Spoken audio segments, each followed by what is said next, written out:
નમસ્કાર, મારું નામ છે કથન પાઠક. આજે આપણે ચેસના પાયદળિયા વિશે વાત કરશું.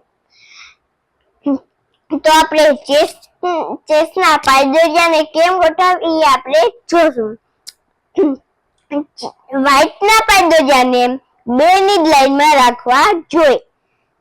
A2, B2, C2, D2, E2, F2, G2, H2. એમાં જ આપણે બ્લેકના પાયદળિયાને 7મી લાઈનમાં રાખવા જોઈએ.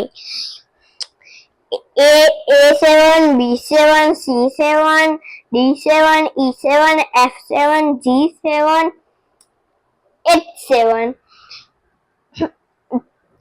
હવે આપણે ચેસના પાયદળિયાના વિશે ચાલની વાત કરશું. A2 ને હેલું પાયદળિયું A3 માં આવી શકે. B2 ને હેલું પાયદળિયું બે ડગલા હાલીને B4 માં આવી શકે. એમ જ આપણે બ્લેક નું છે. G7 રહેલું પાયદળિયું એક ડગલું હાલીને G6 માં આવે. 8 નું પાયદળિયું જ્યારે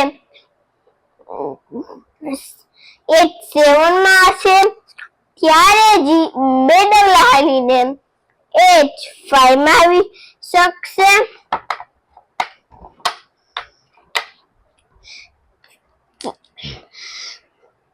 પછી આ બે ડગલા હાલશે, પછી બે ડગલા હાલી નહીં શકે, પછી એક ડગલું જ હાલી શકશે.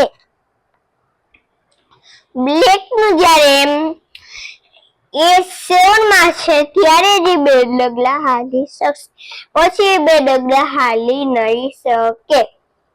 Thank you.